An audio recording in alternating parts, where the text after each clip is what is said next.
Voici un résumé rapide de la théorie 2 sur les éléments de description que nous avons et que nous allons aborder durant les semaines 1 à 4 et qui seront soumises à une évaluation lors de l'examen de la semaine 5. Cette théorie-là va être séparée en 2 vidéos. Voici la première vidéo. Je considère que les notions qu'on voit dans cette théorie-là, c'est de la révision. Donc, l'idée vraiment, c'est de se réapproprier les contenus que vous avez acquis durant le cours Catalogage 1. Je mets l'emphase sur les 3 grands types d'instructions, puis sur les éléments de description importants abordés dans les prochaines semaines. Donc, 3 grands types d'instructions pour chacun des éléments d'éléments de description. Donc, la source d'information, la transcription. Donc, toutes les instructions qui dévient du principe de base tel que ça figure sur la source d'information. Puis des instructions concernant le choix et l'enregistrement des éléments de description. Donc, des instructions qui sont vraiment précises à chacun des éléments de description. Ici, je vais passer, mais je veux surtout mettre l'emphase sur le fait que c'est surtout sous 2.2.2.2 qu'il y a l'instruction majeure où c'est là qu'on nous dit que la source d'information privilégiée, c'est la page de titre. Pour un grand nombre d'éléments de description, ça va être la page de titre qui va être la source d'information privilégiée.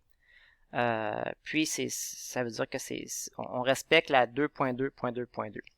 On va voir que pour la date de copyright, par exemple, et pour le titre propre de collection, on ne se réfère pas à cette instruction-là, mais dans la majeure partie des exemples qu'on va voir, des éléments de description qu'on va voir, on va consulter en premier la page de titre.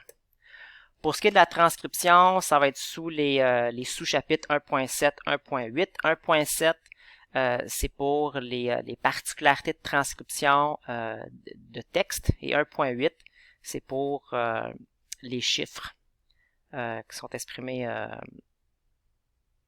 les nombres exprimés en chiffres ou en toutes lettres.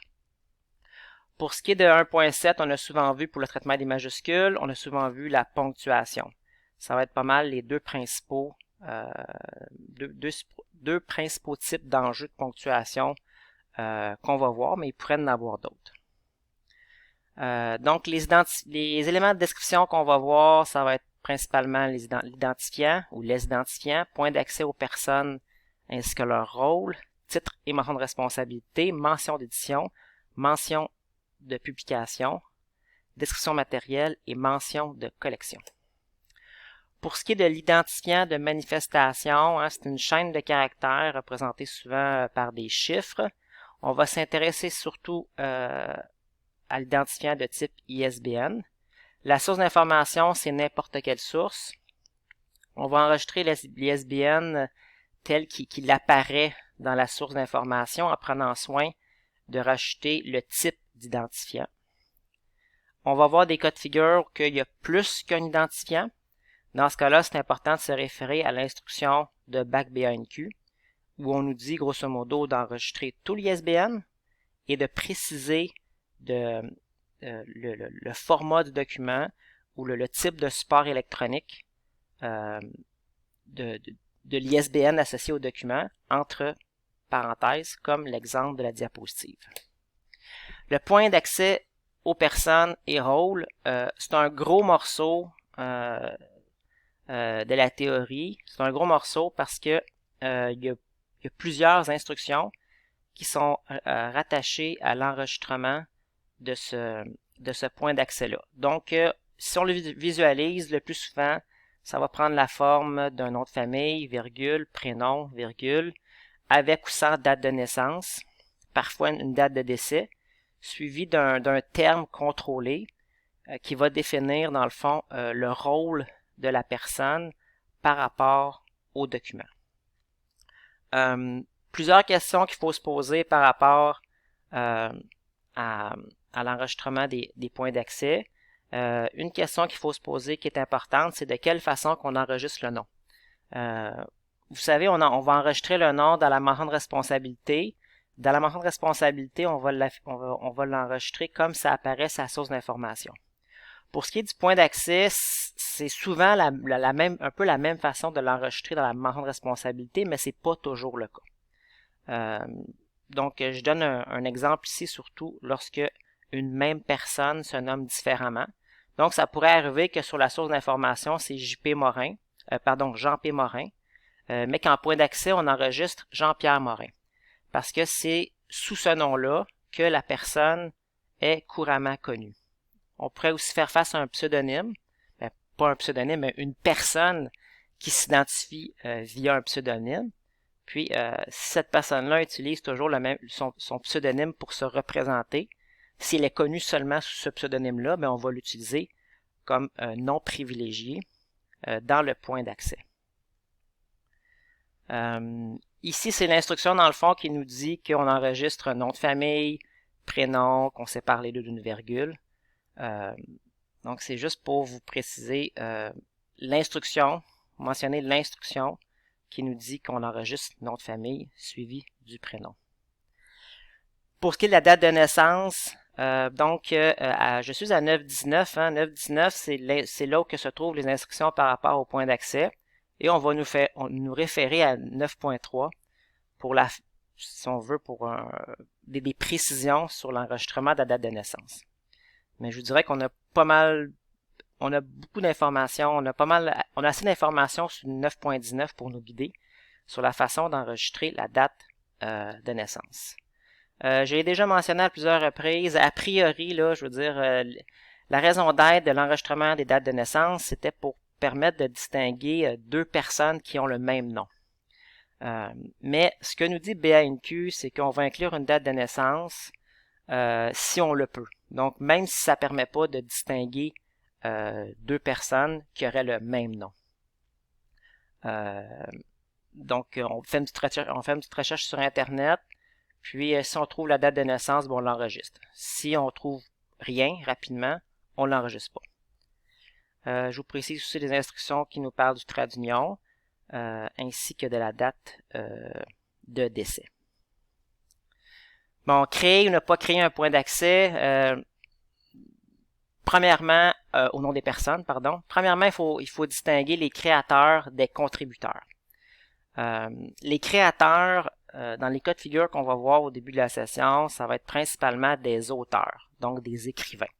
Mais au sens large du terme, un créateur pourrait être un dessinateur, pourrait être quelqu'un qui aurait fait des photographies. Donc, ça pourrait être, cette personne-là pourrait exercer différentes formes d'art, mais en ce qui nous concerne, c'est de l'écriture. Donc, le plus souvent, nous autres, les créateurs vont être des auteurs. Et on va aussi avoir des contributeurs, par exemple des personnes qui écrivent des préfaces, et plus tard dans la session, on va voir des personnes qui sont des traducteurs. Donc, c'est dans des exemples de contributeurs. Donc, grosso modo, c'est important avant de décider de créer ou ne pas créer un point d'accès, il faut distinguer si on fait face à un créateur ou un contributeur. Ici, ce qu'on nous dit dans le fond, puis je vous le résume, aussitôt que c'est un contributeur, on va créer un point d'accès. Donc, 2 auteurs, 2 points d'accès, 3 auteurs, 4 points d'accès. Pour ce qui est des contributeurs, on va être plus restreint dans nos choix.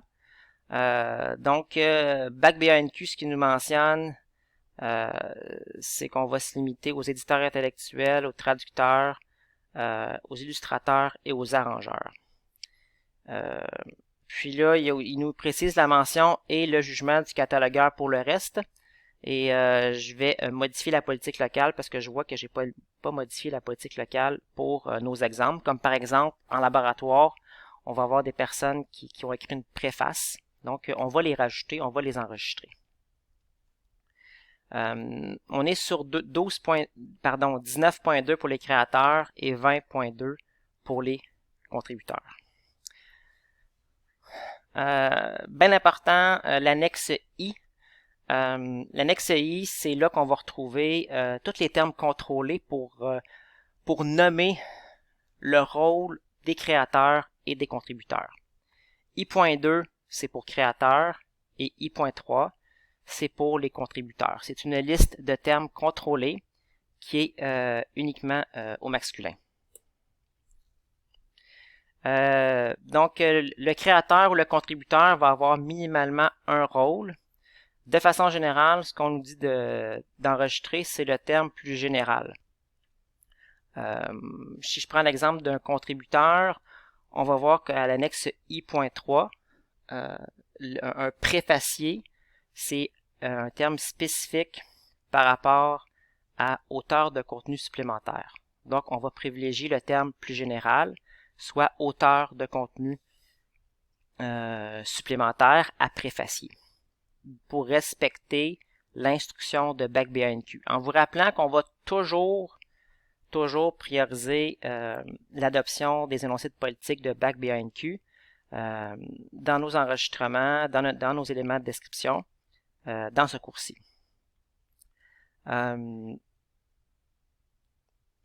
Également, juste mentionner que désolé. Il va aussi la notion du nombre d'éléments, du nombre de rôles. Puis là, je me souviens plus si c'est écrit là. Désolé, petite confusion. Mais on pourrait enregistrer plus qu'un rôle. Ah oui, c'est ça, ça va être dans la politique locale aussi. Donc, je prends des notes, ça va être modifié. Donc, une personne pourrait avoir plus qu'un rôle et on pourrait enregistrer plus qu'un rôle pour une même personne.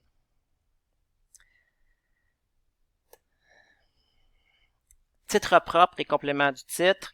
On n'abordera pas variante de titre pour l'instant. Donc, le titre propre et le complément du titre, on va précéder la mention de responsabilité. Un enjeu important, c'est ce qui concerne un peu pour bien comprendre le complément du titre et le distinguer du titre propre.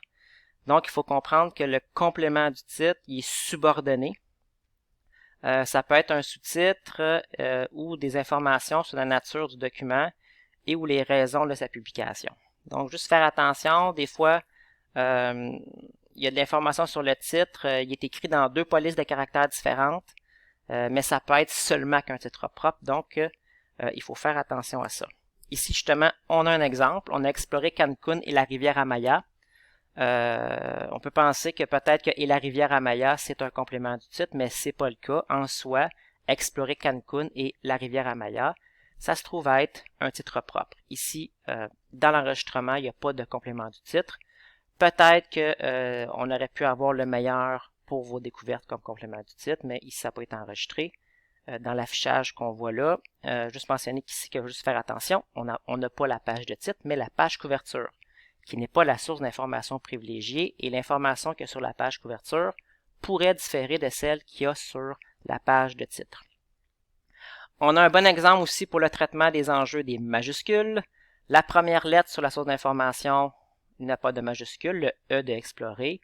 On va rajouter une majuscule. Et tous les noms propres, on va les traiter comme des noms propres et on va respecter l'usage commun de la langue française pour le traitement des majuscules. Donc, on a un exemple ici de transcription, c'est-à-dire qu'on n'a pas transcrit, on n'a pas copié tel quel l'information comme c'est sur la source d'information. On a eu un enjeu de transcription, de traitement des majuscules et on a eu à consulter l'annexe A, qui est une annexe très importante pour le traitement des majuscules. On a une première instruction sur les noms d'agents et de lieux, donc plus précisément ici c'était des lieux. Et une petite instruction très précise sur le titre de la manifestation. Un exemple aussi, en fait, ici je vais m'arrêter tout de suite pour la première partie de cette théorie-là et je vais poursuivre dans une autre vidéo et on va poursuivre à la diapositive 19.